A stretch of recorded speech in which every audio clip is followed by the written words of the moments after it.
Amis de Morpheus et Tika, bonjour et bienvenue dans cette nouvelle émission L'enfant, un business pas comme les autres. Alors mon invité il est déjà là, il s'appelle David et aujourd'hui on est là pour parler de, on va dire, de la construction du placement abusif des enfants. N'est-ce pas David? C'est ça le sujet? Absolument. Bonjour Christophe, bonjour les amis de Morpheus Etica. Oui, je te remercie d'avoir accepté la proposition que je t'ai faite parce que nous sommes tous les deux des observateurs des quelques 400, je sais plus combien, vidéos qui ont été publiées sur ton site, sur ta page YouTube, notamment celle relative au placement que nous considérons comme étant abusif. Et Oui, donc, ni toi ni moi n'avons d'enfants placés. oui, Heureusement d'ailleurs. Et oui. toi, tu as été observateur par le biais des témoignages que tous ces parents ont fait au travers de toi et grâce à toi. Et moi, derrière, j'ai été dans l'ombre puisque la plupart des dossiers m'ont été transférés et j'ai donc observé ces dossiers sous l'angle juridique. Euh, D'accord, ouais. donc, on va avoir un regard croisé aujourd'hui là-dessus. C'est c'est exactement ça. Tu m'as proposé donc 4 thèmes principaux et donc je pense que le mieux serait peut-être qu'on traite ces 4 thèmes séparément. Donc ce sera Oui, donc un projet de 4 vidéos d'une heure chacune. La d'accord, première sera donc la présente, hein, le non-respect du contradictoire. c'est ça. La Ça. deuxième sera la dissimulation de preuves et de défense. Oui, La troisième sera l'usage de faux en écriture publique. Donc on parlera principalement des rapports des services sociaux. oui, tout à fait. Et enfin le 4, l'accusation sans preuve. Voilà. Voilà, ok. Bon, bah, c'est les grands thèmes et donc les quatre vont se conjuguer pour bien démontrer le mécanisme du placement abusif des enfants. Hein. Exactement. Alors moi, je Bon, dois déclarer que je n'ai pas de conflit d'intérêt puisque c'est devenu un peu à la mode et j'aime bien ce qu'a fait Nicolas Bouvier dans ses vidéos. Donc je n'ai pas de conflit d'intérêt, je n'ai pas oui, d'action dans l'ASE, je ne subventionne aucune oui. association de promotion, protection de l'enfant. Non, non, je suis absolument indépendant, il n'y a aucunement en lien avec tout ça. Je suis vraiment un Comme moi. observateur neutre. Voilà, Voilà, voilà. C'est comme moi, exactement comme moi. On est là simplement pour dénoncer des mécanismes. Hein. Ok. absolument. Bon, alors, on aborde donc aujourd'hui le sujet du non-respect du contradictoire. Ok. On est d'accord. Bon, Alors qu'est-ce que toi tu as perçu dans ce non-respect du contradictoire? alors, moi, ce qui m'agace, c'est que d'un côté, on n'écoute jamais la parole des enfants, ça c'est le premier point. Et le deuxième point, c'est quand on essaye avec un juge des enfants, avec des entretiens pour discuter de l'avenir d'un enfant, les arguments, d'accord, qu'amène la victime qui est accusée ne sont jamais tenus en compte. Jamais, jamais, jamais. Donc, il n'y a qu'une seule parole qui compte, c'est la parole des services sociaux qui sont rapportés au juge des enfants. Est-ce que c'est ça que toi, tu constates aussi quand tu es dans des entretiens juridiques? Alors, effectivement, je constate le problème du manque de contradictoire et ce par différents moyens. On voit par exemple des conclusions qui sont remises la veille de l'audience, euh, qui sont rejetées, alors qu'on a une jurisprudence de la Cour de cassation qui permet dans les matières qui sont orales, tu sais qu'il y a deux types de procédures au tribunal, hein, soit tu as une procédure écrite, soit tu as une Ouais, procédure orale. Et en fait, ce qu'on se rend compte, c'est que les juges refusent la plupart du temps les conclusions déposées trop tard. Or, on a une jurisprudence de la Cour de cassation qui nous dit qu'en matière orale, l'avocat peut déposer ses conclusions, y compris à la fin de sa plaidoirie. ouais, ben c'est ça, c'est ça. Donc Donc là, les juges effectivement ne respectent pas la loi, donc ça c'est une première chose. Ensuite, comme le dénonce très très bien Michel Hamas, les rapports sont remis à la dernière minute si c'est pas à l'audience même. Donc du coup, ça peut se comprendre vu la jurisprudence de la Cour de cassation. Mais bon, comment veux-tu analyser un rapport de 75 pages lorsque justement il est déposé à l'audience et comment préparer justement ton... Alors j'ai pas envie de dire ta défense, parce que en fait, ce qu'il faut comprendre, tu dis préparer sa défense parce qu'on est accusé devant le juge. Donc toi, tu pars du principe que c'est le parent qui est amené devant le juge parce qu'il aurait effectivement porté atteinte à son enfant mineur. C'est ouais, bien c'est ça ça. que tu sous-entends. Ben, c'est le mécanisme en tout cas hein, qu'on voit en fait. Hein. C'est le mécanisme qu'on voit et effectivement, les parents ne pourront pas dire autre chose que le juge des enfants a une fâcheuse tendance à le juger, à juger le parent. Et ça semble logique puisqu'on va au tribunal. Donc, on a mis dans la tête des gens, si on va au tribunal, qu'on y est convoqué, c'est parce que quelqu'un d'autre nous attaque. Donc, il faut qu'on se Oui, défende. bien Et ben, sûr, le juge bien des sûr. enfants, ce n'est absolument pas ça. Et c'est peut-être pour ça il y a un problème de compréhension, notamment dans le cadre du respect du contradictoire. C'est qu'en fait, ce qu'il faut comprendre, c'est que le procureur de la République, lorsqu'il reçoit ce que les services sociaux appellent un signalement, il faut comprendre que Oui, eux, ils effectuent un signalement, mais le procureur de la République, lui, de son côté, il reçoit ce qu'on appelle une dénonciation. S'il y a une oui, dénonciation, c'est qu'il y a probablement une violation de la loi. tout à fait. Euh, il y a effectivement un article dans le code pénal, qui est l'article 227-17, qui nous dit que le fait par le père ou la mère de se soustraire à ses obligations légales au point de porter atteinte à la santé, la sécurité ou la moralité de son enfant mineur est puni de 2 ans d'emprisonnement et de 30 000 € d'amende. Je l'affiche à l'écran si tu veux le Je poser balance, maintenant. Tu peux le d'accord? balancer, voilà, j'affiche à l'écran, il est là. Très Voilà, bien. le fait, je l'ai là, d'accord. Ok, Donc, d'accord. il faut comprendre que cet article, c'est le point d'entrée pour quelqu'un qui dénoncerait une atteinte sur mineur. Oui, Donc, c'est ce que font les services sociaux vis-à-vis du procureur de la République, hein. Ils annoncent que le père ou la mère s'est peut-être soustrait à ses obligations légales au point de porter peut-être atteinte, de compromettre la santé, la sécurité, la moralité ou l'éducation de son enfant mineur. D'accord?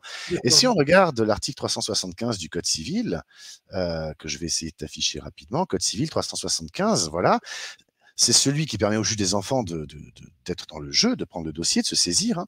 Si la Oui, santé, la sécurité ou la moralité d'un enfant non émancipé sont en danger, ou si les conditions de son éducation, là on retrouve les mêmes termes, hein, d'accord, ouais, ok. ou de son développement physique, affectif, intellectuel et social sont gravement compromises. Mais on retrouve dans le début de la phrase vraiment les mêmes termes que l'article 227-17 du Code pénal, les obligations légales au point de compromettre la santé, la sécurité, la moralité ou l'éducation. Ce qu'il faut D'accord. comprendre, ce que j'essaie de dire par ce chemin-là, c'est que celui qui est accusé, c'est effectivement le parent. Il est Ouais, effectivement inquiété par le ministère public au travers du procureur de la République dans un premier temps. C'est le parent qui est effectivement inquiété par le ministère public, le procureur. Mais attention, parce que le juge des enfants, c'est pas le terrain sur lequel le parent est jugé. d'accord. Ce qu'il faut C'est-à-dire, comprendre, c'est que le parent, lui, il est pris dans une procédure, on va dire pénale, c'est-à-dire que ça va faire procureur de la République et peut-être juge d'instruction, éventuellement juge pénal, hein, convocation devant le tribunal correctionnel, voilà. Mais le procureur de la République, lui, l'information, enfin la dénonciation qu'il a reçue, comme elle est relative à un enfant, il doit prendre ce que l'on appelle en pénal une mesure de sûreté. Alors, une mesure de sûreté, c'est pas compliqué à comprendre. Tu roules à 250 km/h sur l'autoroute, tu te fais arrêter par la gendarmerie, la première chose qu'ils vont faire, c'est de te retirer le permis de conduire. Pourtant, à ce moment-là, tu n'as oui, pas été jugé coupable. Nul ne peut être, comment dire ça? Nul ne peut être, enfin, il y a qu'un juge qui peut ordonner des mesures de peine et le fait de te d'accord, retirer le permis de conduire, c'est une peine. d'accord, D'accord? Donc là, la gendarmerie va retirer ton permis de conduire, à juste titre, parce qu'en fait, elle applique à ce moment-là ce qu'on appelle une mesure de sûreté. Le fait de rouler à 250 km/h sur l'autoroute, hein, ce que je ne conseille évidemment pas, va automatiquement aboutir, vu les éléments qu'ils auront constatés et d'accord, rapportés, ça ne pourra aboutir qu'à une condamnation. Donc imaginons que tu passes 2 mois plus tard au tribunal pénal et qu'on te dit, monsieur, voilà, on vous retire le permis de conduire pour 6 mois. mmh. Ben, vu que ton permis a déjà été retiré 2 mois, il ne Il te reste restera 4 mois. plus qu'à 4 à en faire. Ça, D'accord, c'est ce qu'on appelle une mesure de sûreté. Or, le procureur de d'accord, la République, lui, ne peut pas prendre une mesure de sûreté pour l'enfant, puisque celui qui a été désigné par la loi pour le faire, c'est le juge des enfants, qui devient à ce moment-là le bras droit du procureur de la République dans la procédure qui inquiète les parents, donc au pénal. Le procureur de la République fait appel au juge des enfants, et donc le juge des enfants devient son bras droit, et il a pour mission de mettre en protection l'enfant. Et donc, ce qu'il faut d'accord, comprendre, c'est que le vocabulaire est très précis. J'ai parlé de mesures de sûreté pour la partie pénale et je viens de parler de la partie protection pour la partie civile. Et il faut savoir que la Cour européenne des droits de l'homme nous explique dans 3 jurisprudences que de toute façon, sûreté ou protection, c'est la même chose. Ce n'est qu'une question de vocabulaire dans un contexte donné, l'une au pénal, l'une au civil. Donc, d'accord, effectivement, quand tu dis les parents devant le juge des enfants, bah, il ne devrait pas être jugé par lui. Donc, c'est vrai que si on ne va pas sur le bon ring avec les bons outils ou avec les bonnes armes, on se retrouve, j'ai envie de dire, hors jeu. Je veux dire, si on va sur un ring de boxe, mais qu'on y va pour faire du taekwondo, ça va pas le faire. Et c'est malheureusement un D'accord. peu ce qui se passe dans les matières d'assistance éducative, c'est que les parents vont là-bas en espérant se défendre. Or, ils ne sont pas là pour se défendre, mais pour prendre, enfin proposer, on va dire, la meilleure mesure possible dans l'intérêt supérieur de l'enfant, au fin de le protéger des éventuels dangers qui ont été supposés ou en tout cas dénoncés par l'aide sociale à l'enfance. Mais attention, parce qu'on a une jurisprudence très précise de la Cour de cassation depuis très longtemps qui nous dit que le danger doit être avéré, Oui, établi et caractérisé. tout à fait, tout à fait. Donc tant que le danger n'est pas établi et caractérisé, le juge des enfants ne peut pas prendre d'assistance éducative. Il ne peut pas prendre une mesure d'AEMO, donc une action éducative en milieu ouvert, le fait d'envoyer une assistante sociale et ou un éducateur et ou un psychologue à la maison, tous les X à fréquence donnée, hein, tous les 15 jours, toutes les 3 semaines, voire une fois par mois. Il ne peut pas la prendre de manière intensive non plus, hein, tous les 15 jours, une semaine, ou de manière renforcée plusieurs fois par semaine. Il ne peut pas prendre cette mesure. Il ne peut pas non plus prendre la mesure de placement. Oui, bien sûr, bien sûr. Donc, le juge doit avoir entre les mains, on va dire, des éléments établis et caractérisés qui lui permettent de prendre une mesure de protection, donc AEMO ou placement. Et pour ça, il dispose évidemment d'une mesure d'instruction. Ça, c'est l'article 1185 de mémoire du Code de procédure civile. Je te l'affiche tout de suite, voilà. Oui, d'accord. Euh, qui nous dit Mmh. que si l'instruction n'est pas terminée dans le délai prévu à l'alinéa précédent, donc le délai prévu, c'est 6 mois, le juge peut, après avis du procureur de la République, proroger ce délai pour une durée qui ne peut pas excéder 6 mois. Donc 6 mois plus 6 mois, ça ferait 12 mois. D'accord? D'accord. Ce qu'il faut comprendre, et c'est ça l'articulation qui est complexe, c'est que si effectivement le procureur de la République reçoit une dénonciation, on va dire le 1er janvier, et qui décide de saisir le juge des enfants, on va dire le 1er mars, et que le juge des enfants fait une audience le 15 mars et qui rend sa décision le jour même, comme ça c'est facile. D'accord? Et qui Oui, dit, je prends une mesure d'instruction, je fais une mesure judiciaire d'investigation éducative ou je prends une mesure d'enquête sociale, euh, eh ben, il va être limité pour cette mesure-là, cette mesure d'instruction, à 6 mois. Mais d'accord. attention, parce que ça veut dire également que le procureur de la République, qui lui dispose d'un délai de 2 ans pour faire son enquête préliminaire, il dispose également de 6 mois. C'est-à-dire que cet article 1185 qui s'adresse au juge des enfants va également bloquer le procureur et le limiter dans son délai d'enquête, parce qu'il ne faut pas oublier l'article 1189 du Code de procédure civile qui nous dit que... non, c'est pas le 89, c'est le... Si, c'est 89. Non, c'est 90. J'ai toujours un doute sur cet article, je suis désolé. Je suis désolé. Non, 1191, 92. Ah, en fait, il y a un article qui nous dit que le juge des enfants ne peut statuer qu'après avis du ministère public. D'accord.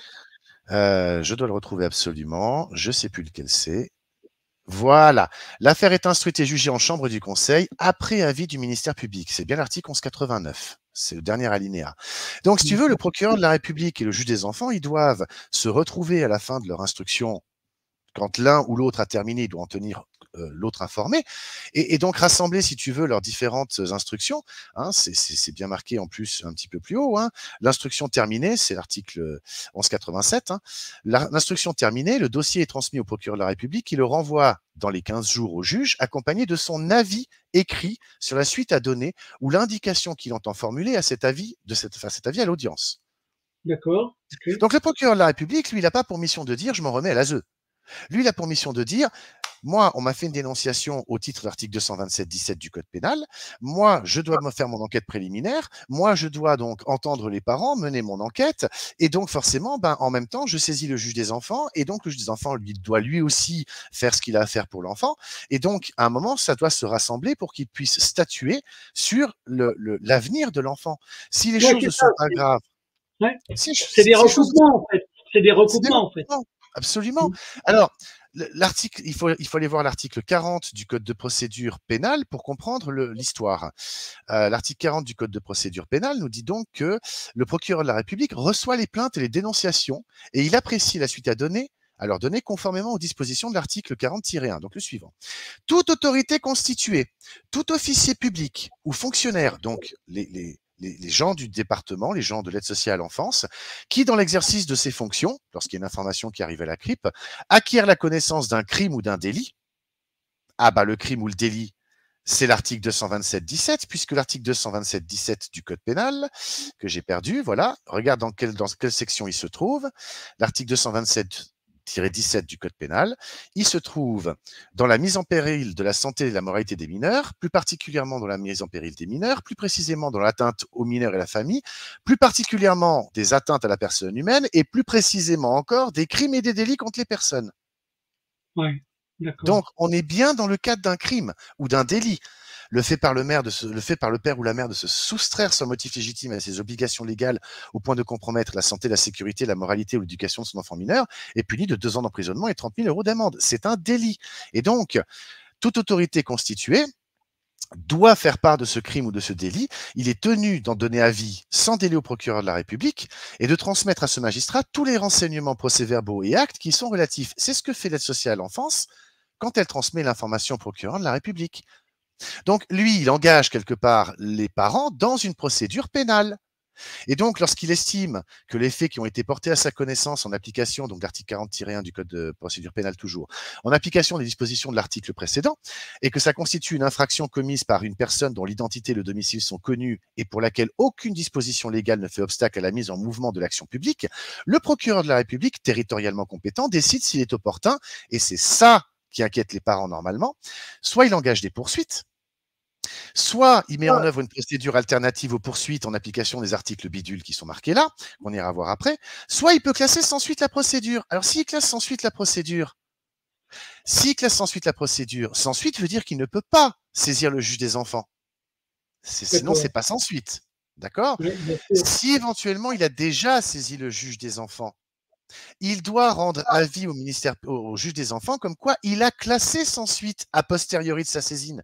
Lorsque le procureur a déjà saisi le juge des enfants et que finalement il se dit bon, je vais pas plus loin, ça sert à rien, je classe sans suite, il doit en aviser le juge des enfants. Si par contre il met une procédure alternative aux poursuites, ces poursuites, ces alternatives, on les voit ces articles-là, 40-1, 40-1-2, 40-1, bref. Quand on les prend, tu as toute une liste de stages qui sont possibles. Des stages de parentalité. Il faut attention que le parent ait reconnu sa culpabilité. Hein, attention. Donc, le procureur peut orienter l'auteur des faits vers une structure sanitaire, sociale ou professionnelle. Cette mesure peut consister dans l'accomplissement par l'auteur des faits à ses frais d'un stage ou d'une formation dans un service ou un organisme sanitaire, social ou professionnel, et notamment d'un stage de citoyenneté, d'un stage de responsabilité parentale, d'un stage de sensibilisation à la lutte contre l'achat d'actes sexuels, d'un stage de responsabilité pour la prévention et la lutte contre les violences au sein du couple et sexistes. Bref, il y a plein de stages, si tu veux, qui sont prévus. Donc, tu vois, si le danger, c'est par exemple qu'un parent se prend pour Sébastien Loeb dans les cols d'une montagne, peut-être, et qui met évidemment en danger ses enfants par sa conduite irresponsable, peut-être que la mesure alternative que peut prendre le procureur de la République au titre de l'article 40-1 du Code de procédure pénale serait de lui ordonner de suivre un stage de conduite. Oui, d'accord. Et là, il doit évidemment en donner avis au juge des enfants. D'accord? D'accord. Donc, une fois que le stage est terminé, on va dire que le juge des enfants, il n'y a pas de raison qu'ils prennent une mesure, je vais dire, extrême comme un placement ou autre, tu vois.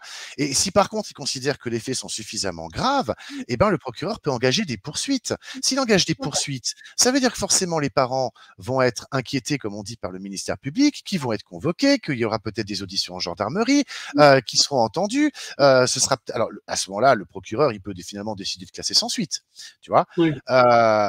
S'il considère que c'est suffisamment grave, il peut passer l'enquête ou plutôt l'affaire au juge d'instruction qui, lui, doit évidemment instruire à charge et à décharge.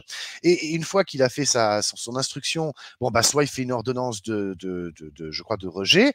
Donc, grosso modo, ça correspond à un classement sans suite. Soit il passe au juge d'instruction, au juge pénal. Et donc, le juge va convoquer audience pour juger les parents qui se retrouveront donc face au tribunal, qui vont pouvoir là se défendre, parce que ce sera vraiment le lieu de défense pour les parents. Tu vois, Oui. on m'accuse de ceci, on m'a accusé de cela, on m'a dénoncé pour ceci ou dénoncé pour cela.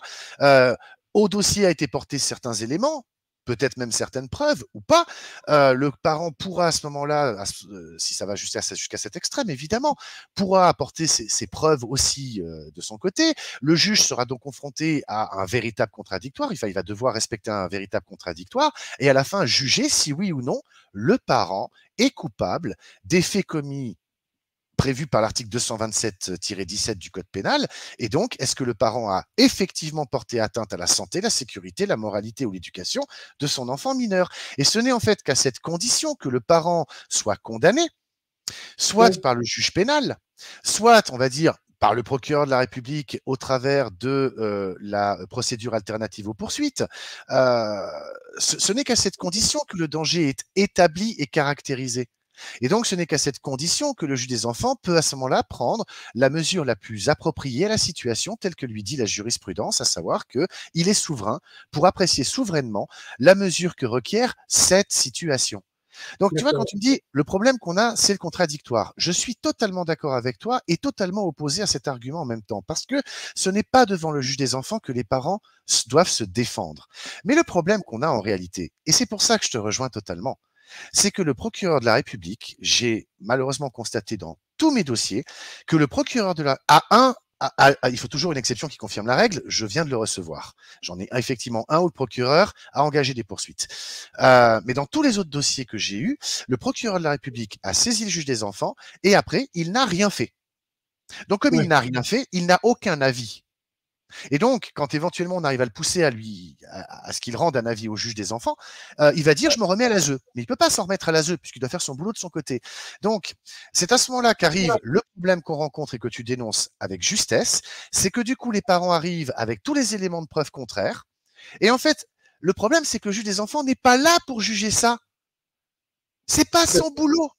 Sauf quand un juge des enfants, et il y en a quelques-uns qui sont bien, il faut quand même le dire, qui vont accepter effectivement de dire, bah attends, l'ASE dit ça, toi tu as les preuves contraires, effectivement, c'est pas cohérent.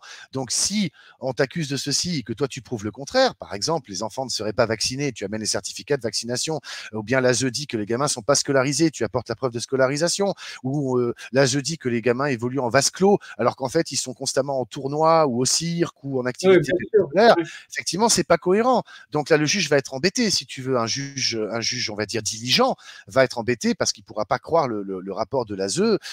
Voilà. Donc un juge qui accepte effectivement de mener son audience avec un véritable contradictoire va permettre à l'enfant de pouvoir amener les preuves, enfin aux parents, de pouvoir amener les preuves contraires aux allégations de l'aide sociale à l'enfance, qui parfois ouais, évidemment c'est sinon fausse, en tout cas largement exagéré dans beaucoup de dossiers en tout cas.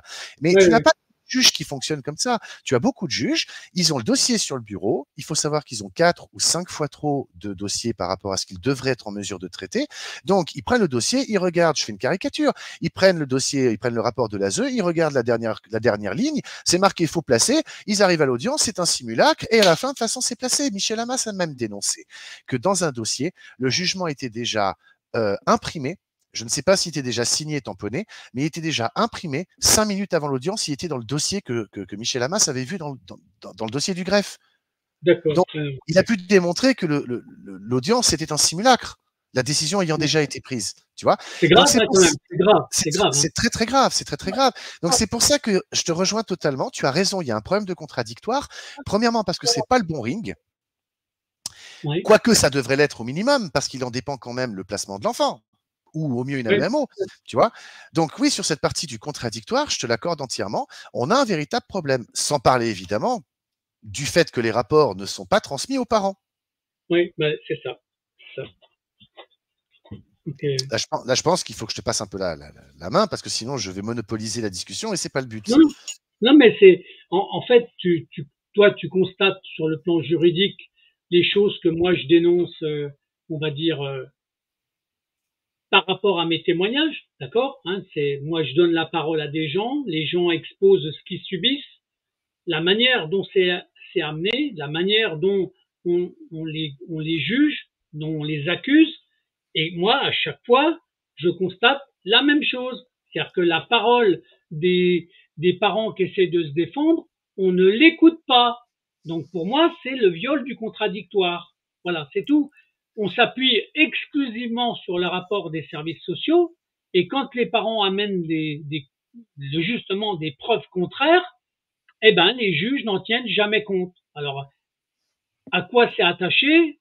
C'est justement le fameux fonctionnement que tu dis au niveau des articles de loi, en fait.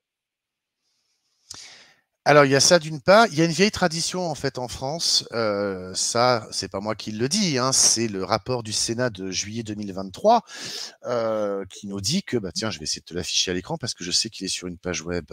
Rapport protection de l'enfant. Hop, ça doit être celui-là.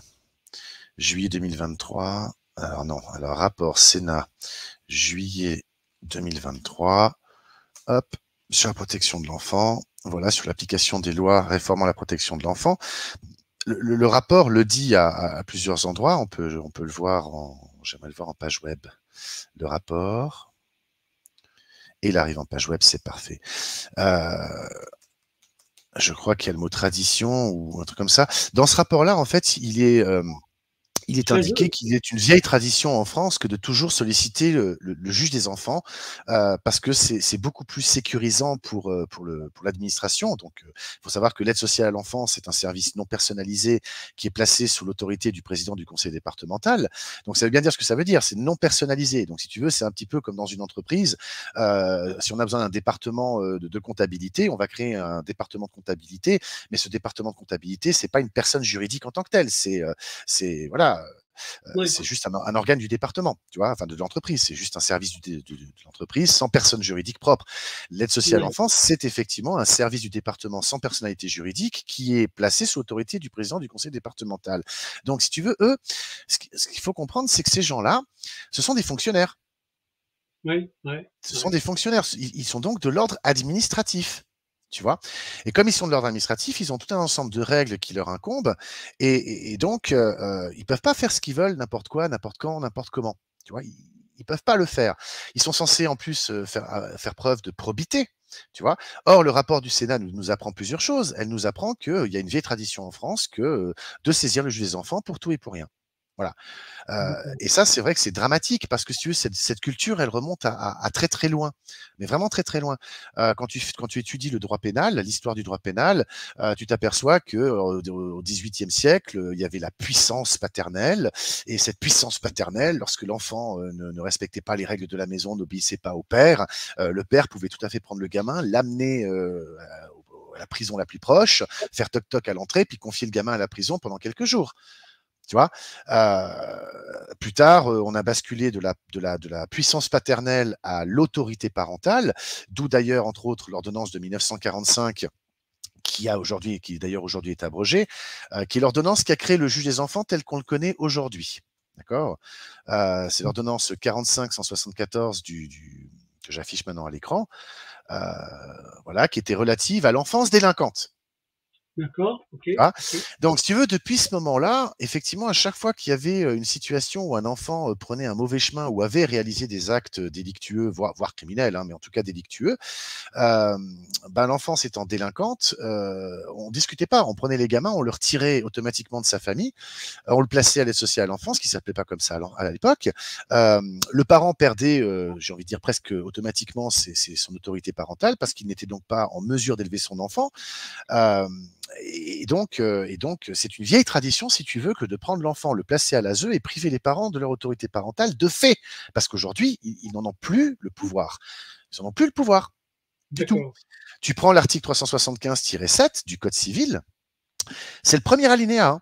Les pères et mères de l'enfant bénéficiant d'une mesure d'assistance éducative continuent à exercer tous les attributs de l'autorité parentale qui ne sont pas inconciliables avec cette mesure.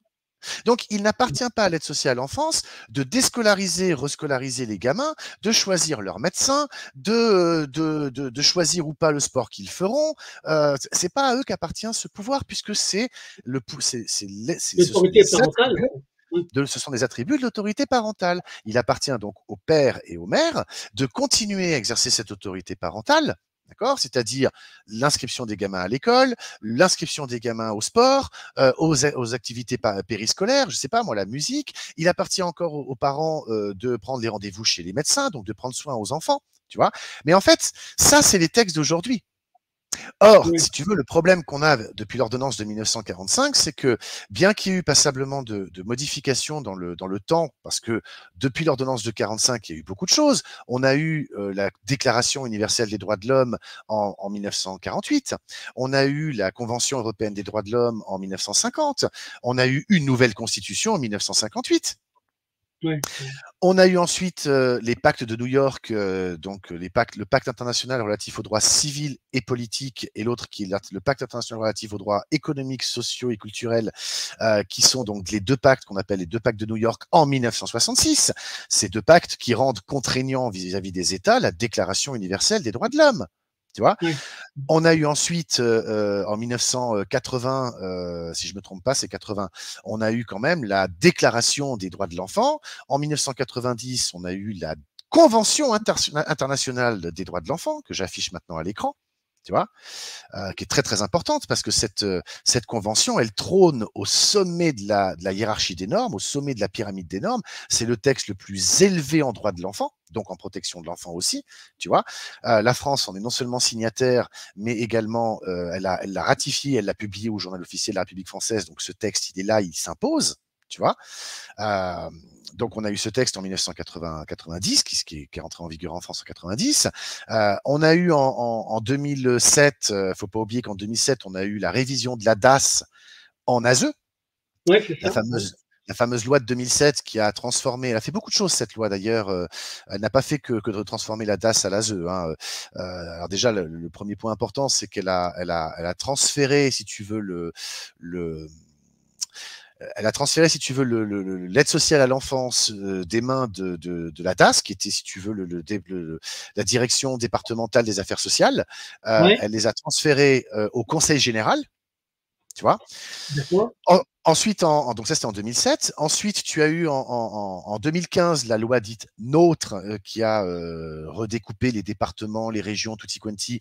Et là, ils en ont profité pour passer l'aide sociale à l'enfance entre les mains du président du conseil départemental, tu vois. Ouais, Ensuite, on a eu en 2016 une révision de la loi de la protection de l'enfant qui, elle, avait surtout pour viser de remettre les fratries ensemble, qui a inscrit, si tu veux, des notions absolument inquiétantes liées, par exemple, au placement long, que l'on appelle en réalité de l'adoption. D'accord. Bref, c'est pas le sujet. Et enfin, on a eu en 2022, non 2019 d'abord, on a eu le code de la justice pénale des mineurs, qui d'ailleurs, au moment de sa promulgation, a abrogé l'ordonnance de 45, point de départ, tu vois. d'accord.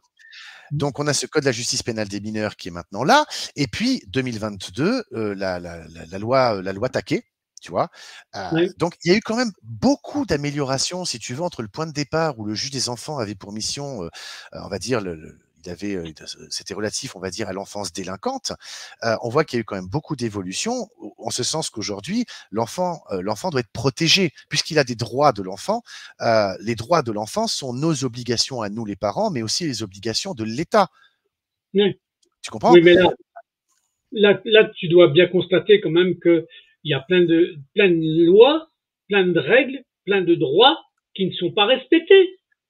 Alors, c'est pas moi qui le dis, suis tout à fait en accord avec ce que tu dis. Les parents qui dénonçaient ça il y a encore peut-être 5 ans, voire même 10 ans, en tout cas 15 ans, on les traitait de fous. Maintenant, on a le rapport du Sénat de juillet 2023 qui nous le dit clairement. Les lois ne sont pas appliquées, la formation des gens relatifs, enfin des professionnels de l'enfance, y compris des magistrats et des avocats, les formations sont déplorables. Tu prends le rapport de l'ONU qui est sorti en juin 2023. Ce sont les observations de l'ONU sur le dernier rapport que la France a fourni en matière d'application de la Convention internationale des droits de l'enfant en France. Donc la France a fait son rapport. L'ONU a fait ses observations sur son rapport. Je veux dire, le rapport, il est catastrophique. Il faut dire ce qui est. Oui, Je veux dire, oui, il y a 40, je sais plus, 46, 47, 48 préconisations, dont, je sais plus, 16 ou 17 d'urgence. Tu vois? oui, Donc, oui, on a quand même on a quand même une recommandation sur 3 qui est une recommandation d'urgence. Donc ça veut dire que vraiment ça ne fonctionne pas, il y a quelque chose qui ne va pas. Et l'ONU le constate. L'ONU constate que les magistrats n'appliquent pas la loi, que les professionnels de santé, les professionnels de la protection de l'enfance ne connaissent pas et appliquent pas comme il faut la convention relative aux droits de l'enfant, que les avocats, les magistrats sont très mal formés à cette convention, voire pas du tout. Donc en gros, il y a rien qui fonctionne. Il y a rien qui. Donc ce que dénonçaient, si tu veux, pendant des années des parents qui étaient victimes d'un système qui est bien huilé, aujourd'hui, c'est plus les parents, ce ne sont plus les parents qui dénoncent ça, c'est l'ONU, c'est le Sénat. Et puis, il faut regarder malheureusement cette commission qui, suite à la dissolution du président de l'Assemblée nationale qui a eu lieu il n'y a pas longtemps, faut savoir qu'il y avait une commission qui s'était montée, une commission relative au dysfonctionnement de l'aide sociale à l'enfance. Hein. C'était Madame Santiago qui menait les débats, en tout cas tous ceux que j'ai pu regarder. Madame Santiago, qui était anciennement au département de Maine-et-Loire, si j'ai bien compris. Non, de la Marne, pardon, de la Marne, et puis qui aujourd'hui, enfin qui en tout cas jusqu'à aujourd'hui encore est député et avait monté cette commission. Il faut écouter vraiment les témoignages de la PJJ, les témoignages des juges des enfants, les témoignages des magistrats en tout genre. Enfin, il faut vraiment écouter. Tout le monde dénonce la même chose. Il y a rien qui fonctionne. Oui, c'est ça, c'est ça. Voilà. Mais là, comme il y a eu la dissolution de l'Assemblée, est-ce que l'enquête, elle continue toujours ou pas? Ah non, la commission, c'était une commission spéciale. La commission, elle est éteinte. Merci, au revoir. Rentrez chez vous. Bonne journée. Bye bye. D'accord. Ouais. C'est terminé. Alors, ce qu'il nous reste, effectivement, ce sont les différents témoignages, parce que eux vont rester effectivement sur le site de l'Assemblée nationale. Mais la commission, elle est terminée. Voilà. Je veux dire, ils ont viré tout le monde. Donc, il y a cette commission qui était une commission spéciale, n'existe plus. D'accord. C'est dommage, en fait. Malheureusement, oui. Malheureusement, oui. Tu vois? Bon. En tout cas, ça reste un combat permanent, hein, franchement. Et donc là, tu vois, notre premier point sur le non-respect du contradictoire, ça nous amène sur plein d'annexes en fait, hein, sur des mécanismes qui sont en dysfonctionnement en fait. C'est une matière pour moi, c'est une toile d'araignée. C'est pas pour rien que je prends cette image, parce qu'évidemment, une fois que tu es pris dedans, je veux dire, c'est très difficile d'en sortir. Plus tu vas te débattre, plus tu vas t'emprisonner là-dedans. Enfin bref, tu parlais tout à l'heure du fait que les enfants ne sont pas entendus, ne sont pas écoutés. Tu as l'article 12 de la Convention internationale des droits de l'enfant qui nous dit que les États parties garantissent à l'enfant qui est capable de discernement le droit d'exprimer librement son opinion sur toute question l'intéressant, les opinions de l'enfant étant dûment prises en considération eu égard à son âge et à son degré de maturité. À cette fin, on donnera notamment à l'enfant la possibilité d'être entendu dans toute procédure judiciaire ou administrative l'intéressant, soit directement, soit par l'intermédiaire d'un représentant ou d'une organisation appropriée de façon compatible avec les règles de procédure de la législation nationale. Le problème qu'on a en France, c'est que depuis le dossier Outreau, et depuis qu'un certain avocat de l'époque, qui s'appelle toujours, mais qui n'est plus avocat, qui est ministre pour encore quelques jours, un certain Dupond-Moretti, depuis ce moment-là, que l'on a surnommé d'ailleurs l'ogre d'Outreau, depuis ce moment-là, on n'écoute plus les enfants. On ne les écoute absolument plus. C'est fini, ils peuvent dire ce qu'ils veulent, on ne les entend plus. J'ai une décision judiciaire qu'une maman m'a confiée, dans lequel le juge dit « Oui, le gamin, il peut dire ce qu'il veut, je ne suis pas tenu par sa volonté, ou par ses souhaits, ou par ce qu'il exprime. Je ne suis pas tenu. » Mais c'est contraire à l'article 12 de la CIDE. Oui, c'est ça qui est complètement dingue. Il viole un article de loi, donc normalement, quand on viole un article de loi, le jugement, il devrait tomber, en fait. C'est tout le problème qu'on a, c'est que eux, ils ont le temps court et nous avons le temps long. C'est-à-dire que lorsque le procureur saisit le juge des enfants, lorsque l'ASE s'adresse au juge des enfants, là, ça va très vite. Ah, ça va très vite.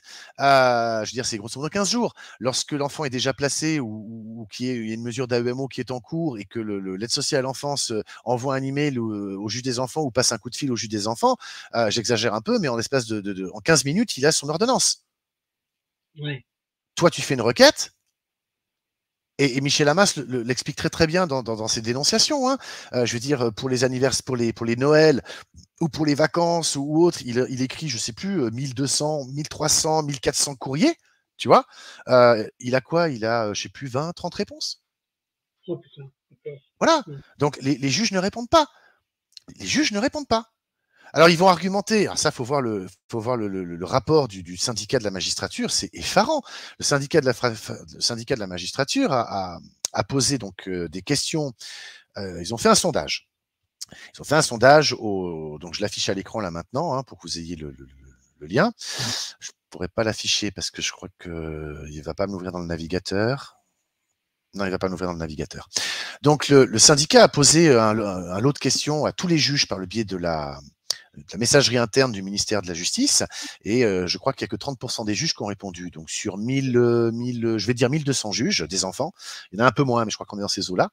Sur à peu près 1200 juges des enfants, il y en a que 30% qui ont répondu, donc 400. Ce qui est déjà pas mal, tu vois. Sur ces 400 juges, ils disent ce qu'en ressort le rapport, c'est vraiment effarant.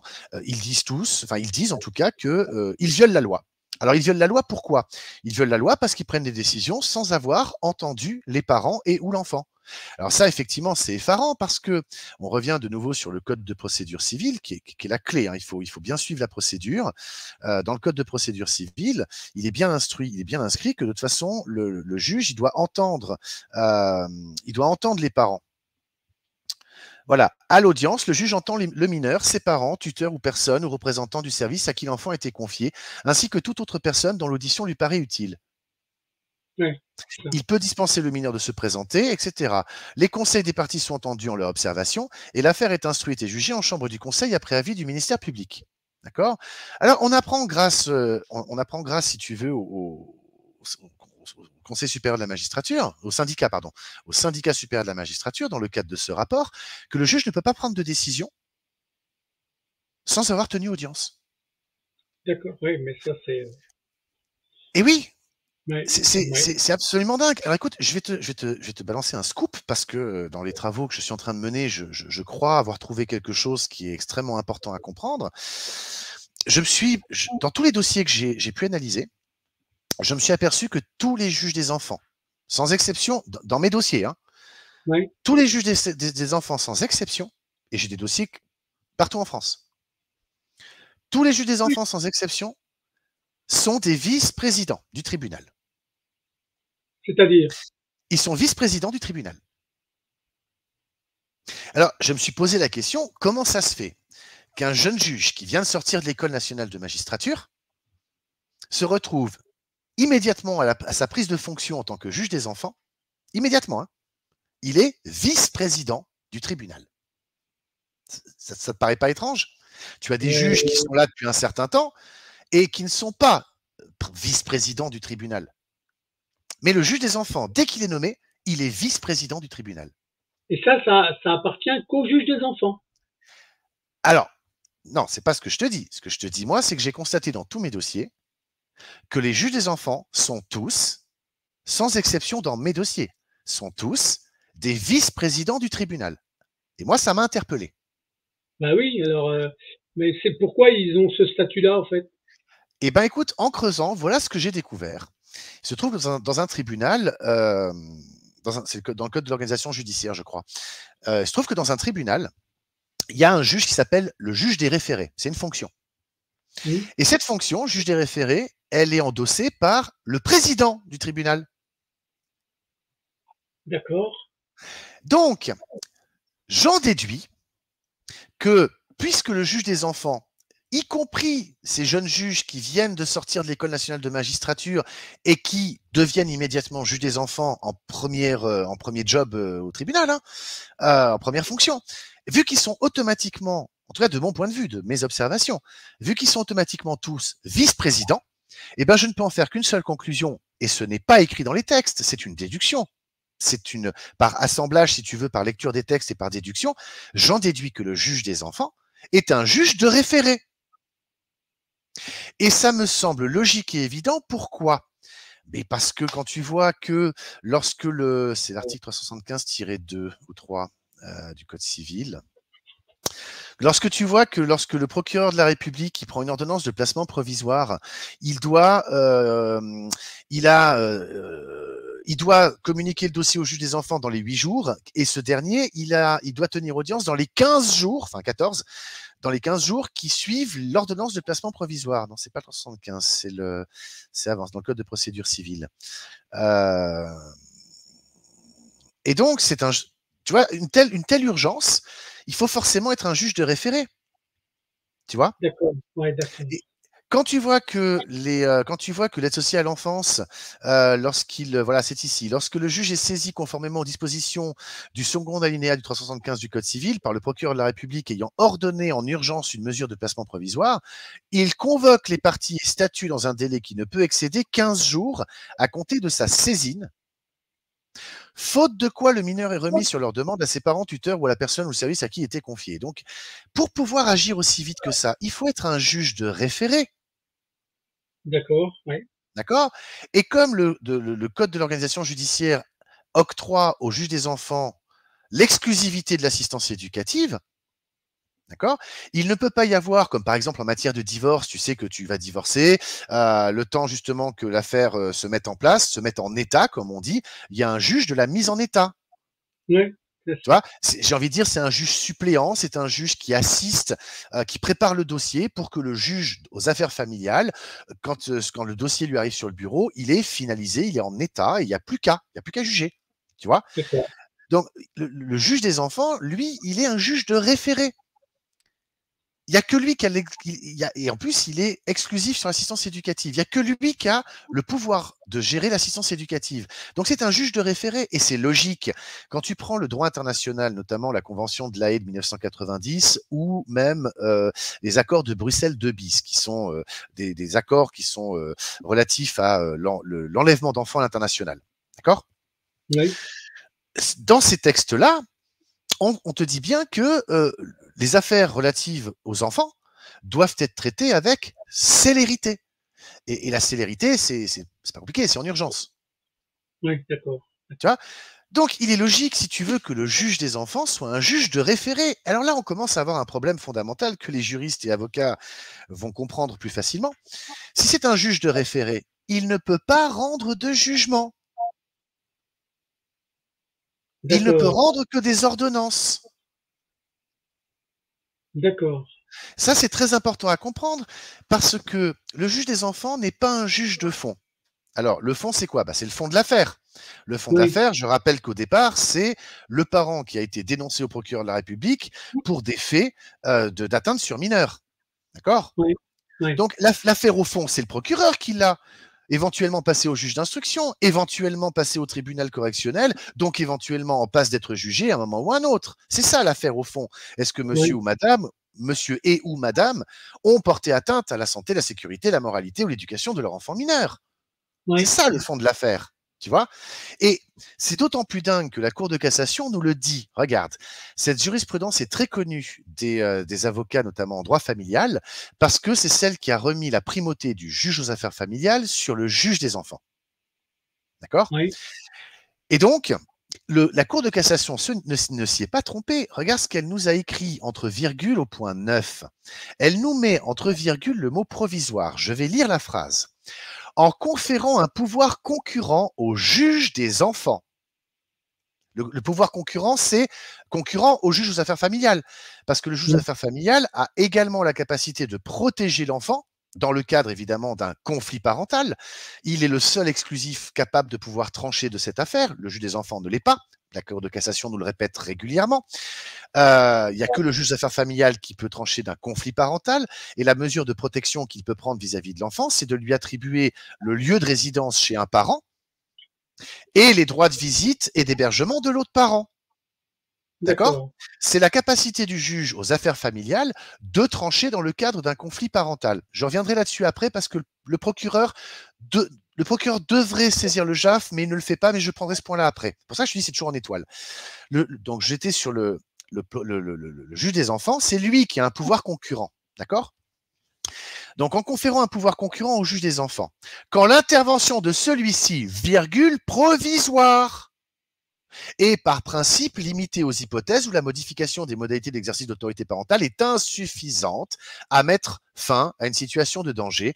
La solution retenue jusqu'alors a favorisé les risques d'instrumentalisation de ce juge par les parties. Donc la Cour de cassation nous dit, c'est vrai qu'on remarque que très souvent, quand l'un des deux parents n'est pas content de la décision du juge aux affaires familiales, plutôt que de faire appel ou d'attendre un peu avant de redemander de nouveau une audience au juge aux affaires familiales, eh ben en fait, on va dénoncer le parent qui a la garde de l'enfant au juge des enfants par le biais du procureur, par le biais de l'ASE, etc. Et en fait, il va utiliser le juge des enfants comme étant un juge d'appel de la décision du juge aux affaires familiales. D'accord? Et la Cour de cassation nous dit bien ici, attention, l'intervention du juge des enfants est provisoire. Et c'est normal qu'elle soit provisoire, parce que le juge des enfants, sa décision, il la prend pour 6 mois, pour 1 année, voire pour 2 ans, considérant qu'il ne la renouvelle pas. Une fois qu'elle est levée, elle est levée, game over. C'est une mesure de protection, c'est pas un jugement. Il ne juge pas une affaire pour y mettre fin à un litige. Le juge des enfants devant lui n'a pas une matière en litige, il est en matière gracieuse. C'est pas un litige qu'il va trancher, il va valider le contrat qu'on lui propose pour protéger l'enfant en vue de la situation qui a été ou qui est suspectée. C'est pour ça qu'il doit y avoir d'ailleurs le projet pour l'enfant. On en reparlera une autre fois, parce que c'est un sujet à lui tout seul, le projet pour l'enfant, tu vois. Donc le juge des enfants n'a pas entre les mains l'affaire au fond. Il ne l'a pas. C'est le procureur ou le juge d'instruction ou le juge pénal au final. C'est ça l'affaire au fond. C'est l'atteinte du parent. Donc, pour que les gens comprennent bien, l'affaire au fond, elle permet de rendre un jugement, alors que là, il ne rend que des ordonnances. Il ne devrait rendre que des ordonnances. Le juge des enfants étant un juge de référé, c'est un peu comme le juge de la mise en état, si tu veux, d'une certaine manière. Le juge de la mise en état, à ma connaissance, il ne rend pas de jugement. C'est pas lui qui va juger l'affaire. Lui va rendre une ordonnance pour dire on est en état, on n'est pas en état. Monsieur, il me faut encore tel document. Madame, il me faut tel document, telle attestation, etc. Si tu veux, le juge de la mise en état dans un divorce, c'est lui qui va prendre le dossier, regarder l'état du dossier et puis rendre une ordonnance en disant bah il me faut ci, il me faut ça, le dossier n'est pas complet à cause de ci, à cause de ça. Et tant qu'on n'est pas en état, tant que moi, juge juge de la mise en état, je ne prends pas mon ordonnance pour dire je considère le dossier en l'état d'être jugé. Oui, d'accord. Eh ben, le juge de fond, il peut pas convoquer audience et dire bon bah madame, monsieur, vu toutes les pièces que j'ai, vu tout ce qu'il y a, eh ben la maison pour madame, la voiture pour monsieur, tu sais c'est la chanson de Goldman, hein. Toi tu garderas les disques et toi l'électrophone, toi les préfaces des livres et toi tu auras la fin. Tu vois, c'est le juge de la mise en état ne rend pas de jugement. Et ben le juge des enfants étant un juge de référé, tout comme toute décision d'un juge en référé, c'est pas l'affaire au fond qu'il juge, c'est il prend une mesure en attendant que le fond de l'affaire soit jugé. Donc comme c'est un juge de référé, il ne peut pas rendre de jugement. Ok. Alors là, donc il ne peut prendre que des ordonnances. D'accord, ordonnance. Mais tu te rends compte de ce coup que je te donne? Ça veut dire que tous les jugements des juges pour enfants, de mon point de vue à moi, attention, seraient donc des faux en écriture authentique. Oui, d'accord. Et oui. Donc là, notre sujet, il a évolué, donc il est dans la continuité, parce que là, on arrive au terme de notre premier entretien, mais il va y en avoir d'autres, bien entendu. Hein, donc là, on a bouclé un ensemble de conséquences, mais ça reste quand même attaché, qu'on le veuille ou non, à une forme de non-respect du contradictoire, en fait, dans ce que tu nous dis hier. Absolument, parce que la boucle étant bouclée parce que je viens de te dire quel est le lien avec le contradictoire, mais c'est qu'en fait, le parent est trimballé, si tu veux, malgré lui, dans une procédure qui est très floue, personne n'y comprend vraiment rien, qu'est-ce que je fais là, pourquoi, quoi, comment, on ne lui donne pas du tout les armes pour se préparer, mais pas du tout, hein. Pas du tout. Et donc, c'est en ça, si tu veux, que le respect du contradictoire est atteint. Oui, tu vois, je veux dire, quand tu vois dans un dossier un rapport de l'aide sociale à l'enfance qui dit bon ben j'ai pris des informations sur le petit gamin de 3 ans qui est chez sa nounou, j'ai pris des informations sur sa sœur qui est elle à l'école maternelle, et puis pour les autres enfants j'ai pas recueilli d'informations dans l'entête du rapport, hein. Et que droit derrière, dans le body, dans le corps, dans le texte du rapport, il y a écrit que les enfants ne sont pas scolarisés. Mais en Ouais, fait, puis non, c'est pas qu'ils sont pas scolarisés, c'est qu'il n'a pas été chercher d'informations sur les autres enfants. Donc, dans le rapport, il va écrire: les enfants sont pas scolarisés. Là, le respect du contradictoire, c'est facile. Tu prends les attestations de scolarisation des enfants qui sont scolarisés, qui sont dans le rapport, mais pour lequel qui sont en école maternelle, pardon, qui sont en école élémentaire, qui sont en école peut-être préparatoire, qui sont peut-être au lycée ou au collège. ouais, Je veux dire, ouais, tu arrives devant le juge, tu dis: attendez, mes enfants, ils sont scolarisés. C'est facile si tu veux. Ça, c'est ouais, facile. Mais quand d'accord. tu as devant toi un juge des enfants à qui on dit, bah voilà, syndrome d'aliénation parentale, envahissement psychique, voire même il y a de l'inceste ou un viol, il y a de la violence intrafamiliale, et que derrière le procureur de la République, parce que je vais te le dire comme je le pense, et je sais pourquoi, ce sera peut-être l'objet d'une prochaine discussion, mais les procureurs de la République, moi je leur jette la pierre parce qu'ils ne font pas leur job. Ça m'étonne pas. Ça m'étonne Ils pas. font pas Bon, leur job. Les procureurs de la République, une fois qu'ils ont passé au juge des enfants, en tout cas dans tous les dossiers que j'ai, hein, dans tous ouais, les ça dossiers que m'étonne j'ai, pas. ils ne font pas leur job. Ils passent le bébé au juge des enfants et ils s'occupent d'autre chose. Ils ne font Ok. jamais une instruction, ils ne font jamais une proposition de justice réparative par le biais justement de ces différents stages qu'on a parlé tout à l'heure. Je n'ai jamais vu, enfin si, j'ai un dossier seulement pour une déscolarisation prétendue. Ça passe pas au juge d'instruction, les parents sont pas condamnés au pénal, donc enfin sont pas en tout cas convoqués pour être convoqués pour être condamnés ou pas au pénal. Donc en fait le proc, il a passé le bébé au juge des enfants, il fait plus rien. Mais le problème c'est que c'est lui le leader dans le dossier. Le dossier c'est le sien et le juge des D'accord. enfants n'est qu'un comment ça, c'est son bras droit le juge des enfants. D'accord. Ok. Tu vois? Bon, bah, en tout Donc cas, le non-respect du contradictoire, il est là, d'accord. Bon, bah, tu vois? écoute, tu vois, David, pour notre premier rendez-vous, parce on va enchaîner avec d'autres, bien entendu, hein, d'accord, mais on a fait une belle synthèse, en fait, hein. On a posé un petit peu effectivement quelques fondamentales. Il y a quelques points clés effectivement qui sont très très importants de comprendre. Et c'est vrai que j'espère qu'en tout cas, si des juges des enfants nous écoutent, bien comprendre que moi, mon objectif n'est pas de leur jeter la pierre ou des Bien sûr, accuser. bien sûr. Les procureurs de la République, quelque part, j'ai envie de dire non plus. Je veux soulever, si tu veux, les défaillances que j'observe dans les dossiers. L'objectif, c'est d'avoir une aide sociale à l'enfance qui fonctionne. Ouais, bien sûr, c'est C'est ça. pas d'avoir une aide sociale à l'enfance pour lesquelles on a, comme il était ici écrit en 2013, voilà, la publication du rapport de 2013 par la Commission nationale consultative des droits de l'homme. Je veux dire, ça s'invente pas ce que je vais te surligner ici. Or, voilà, c'est là. Or, contrairement à une idée reçue, je le zoome. Or, contrairement à une idée reçue, seuls 20% des placements se prononçaient pour cause de maltraitance ou de violence sexuelle. Voilà. En effet, la très large majorité des placements est corrélée à des carences éducatives et plus largement aux conséquences de la grande pauvreté sur la vie familiale. Si elle ne motive jamais à elle seule la décision, la précarité des familles a une réelle influence sur la mesure prise. Alors, 20% des placements sont prononcés pour cause de maltraitance ou de violence sexuelle. Mais D'accord. quelque part, j'ai envie de te dire que cette phrase, si on l'extrapole un petit peu, ça Mm. signifie qu'il y aurait 80% de placements abusifs. C'est ça, c'est Tu exactement vois? ça. C'est En tout c'est une cas, extrapolation, tu vois? Donc, c'est une bonne extrapolation, en fait. Voilà. Donc, Le même page nous rappelle qu'à l'époque, Pierre Navès, qui était à ce moment-là, voilà, dans son avis de la CNCDH, elle alerte les pouvoirs publics concernant cette ambivalence et rappelle, à l'instar de Pierre Navès, inspecteur général des affaires sociales, que 50% des placements d'enfants pourraient être évités. Alors moi, si je fais le voilà. calcul, quelque part, entre les 50 et les 80, on va dire qu'il y aurait 65%, hein, vulgairement, c'est vraiment un calcul vulgaire, hein, il y aurait Ouais, bien sûr. 65% de placements abusifs. Tu vois, Voilà. je veux dire, Bon, quand tu as des jurisprudences qui te disent que la pauvreté n'est pas un motif de placement, c'est pas pour rien qu'on a des aides sociales, des aides au bah, bien logement. sûr, bien Et sûr, bien sûr. tu vois, donc Bon, il faut savoir que la pauvreté n'est pas un motif de placement. Le fait d'avoir voilà. une carence éducative, je veux dire, les assistants, les éducateurs, ils sont là pour ça. Le placement Ok. n'est pas le remède à tout. Or, Ok. tu sais que là, et je terminerai là-dessus, je ne sais pas si tu as vu les derniers chiffres de la CNAPE, Bah, j'en ai entendu parler, en tout cas, hein. Donc, 224 000 enfants placés.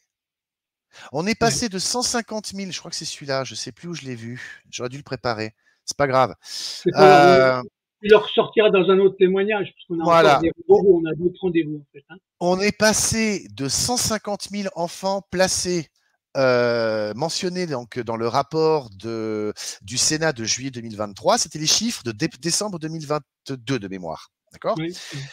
On est passé de 150 000 enfants placés à 224 000 aujourd'hui. Ils ont augmenté de 50%. C'est dingue. Bon, en tout cas, David, on a plusieurs rendez-vous pour continuer de dénoncer les dysfonctionnements, les choses qui sont pas respectées, enfin tout ce que tu veux. Pour ce premier rendez-vous, on va mettre fin parce qu'on est arrivé à notre heure de rendez-vous, d'accord? Tout à fait. Et je te donne rendez-vous pour le prochain sujet, d'accord? Très bientôt. Et le Ok? prochain sujet sera donc, d'après notre planning, la dissimulation de preuves de défense. Ok. Bon, ben, je te donne rendez-vous très bientôt pour le second épisode. D'accord, David? Merci Ok. Christophe. À très Merci bientôt. Christophe. À très bientôt. À très bientôt. J'envoie le générique et je te dis à très bientôt. Merci.